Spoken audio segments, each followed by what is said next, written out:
Robin Palmer. I'm the Community Wellness Coordinator at Sampson Regional Medical Center.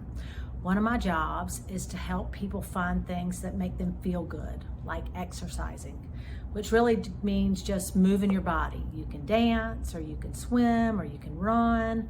As long as you're moving, you are doing it right. Another thing that makes you feel good is reading books. And I'm gonna read a book to you today. It's called Rosie, Revere, Engineer. It's by Andrea Beaty, and it's illustrated by David Roberts.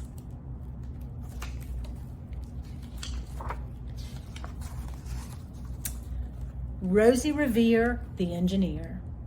This is a story of Rosie Revere, the engineer, who dreamed of becoming a great engineer. In Lila Greer's classroom at Blue River Creek, young Rosie sat shyly, not daring to speak.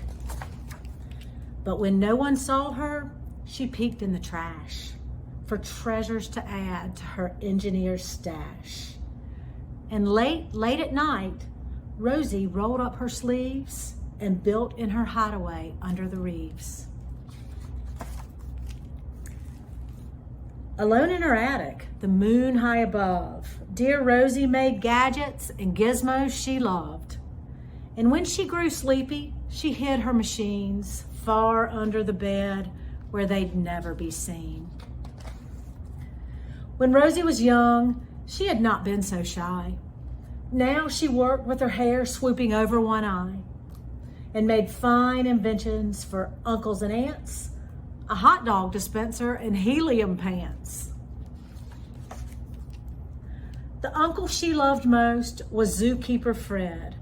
She made him a hat to keep snakes off his head. From parts of a fan and some cheddar cheese spray, which everyone knows keeps the pythons away. And when it was finished, young Rosie was proud. But Fred slapped his knee and he chuckled out loud.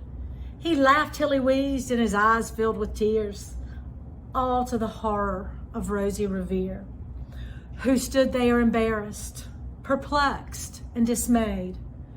She looked at the cheese hat and then looked away. "I love it," Fred hooted. "Oh, truly I do."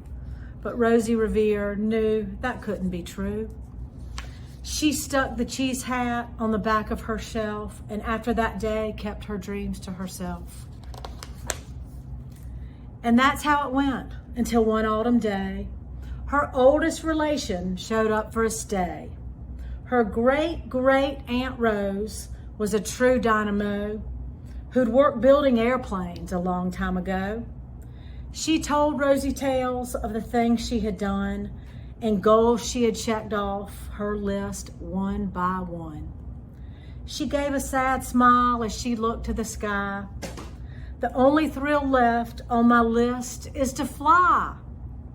But time never lingers as long as it seems.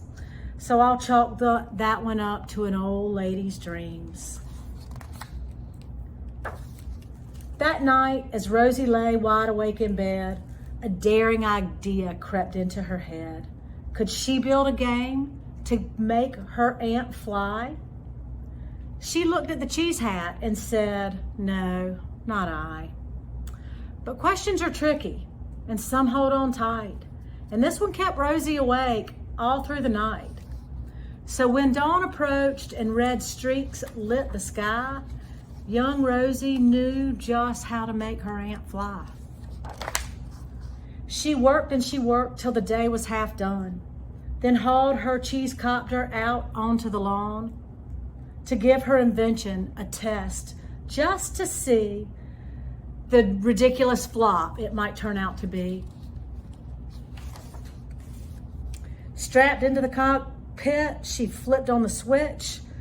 The Hello Cheese copter sputtered and twitched.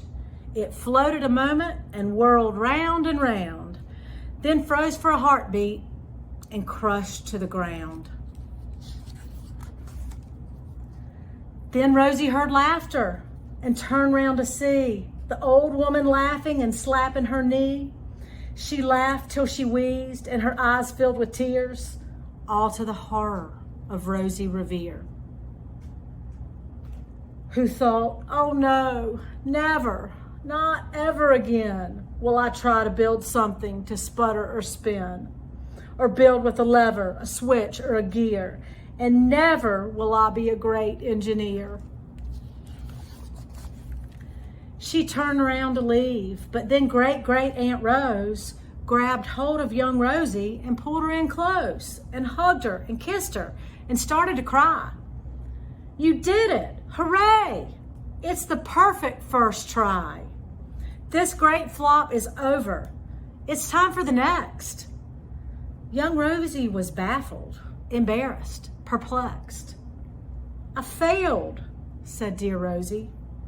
It's just made of trash. Didn't you see it? The cheesecopter crashed. Yes, said her great aunt, it crashed. That is true. But first it did just what you needed it to do. Before it crashed, Rosie, before that, it flew.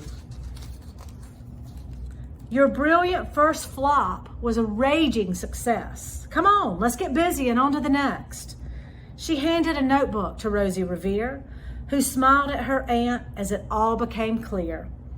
Life might have its failures, but this was not it. The only true failure can come if you quit. They worked till the sun sneaked away to its bed. Aunt Rose tied her headscarf around Rosie's head and sent her to sleep with a smile ear to ear, to dream the bold dreams of a great engineer. At Blue River Creek, all the kids in grade 2 build gizmos and gadgets and doohickeys too. With each perfect failure, they all stand and cheer, but none quite as proudly as Rosie Revere.